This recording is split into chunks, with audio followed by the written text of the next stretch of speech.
So we're going to go ahead and take a look in this chapter at solutions. And before we work on solutions, we need to review and practice some of our material from chapter 3 and chapter 4.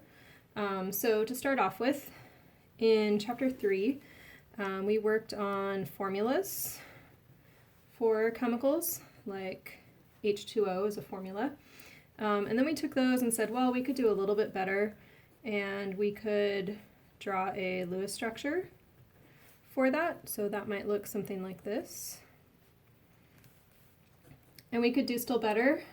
We could put it in the right shape, and then we could talk about the polarity of that substance. So the right shape for water is bent. And with polarity, that was where we looked at bond dipoles. So oxygen's pulling electrons from hydrogen, and molecular dipoles, which was the sum of those smaller bond dipoles.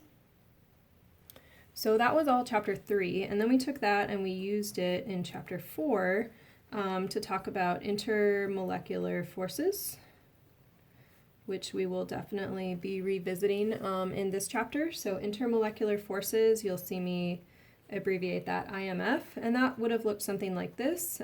Say we were drawing hydrogen bonding between two water molecules. Remember, we used the dashes to show that attraction between molecules. We would have said this was partial positive, partial negative. And in chapter 4, we started to glimpse that those intermolecular forces impacted my physical properties. We looked at boiling point, for example, but in chapter 7, we're going to continue that, and we're going to look at solubility. So what mixes with what? Just a reminder, those intermolecular forces, in chapter 4, we looked at hydrogen bonding was the strongest type of intermolecular force, and then we looked at dipole-dipole attractions, which is actually the category that hydrogen bonding fits into. And then we also saw that all substances can participate in dispersion forces. So that was, in chapter 4, our different options that we had.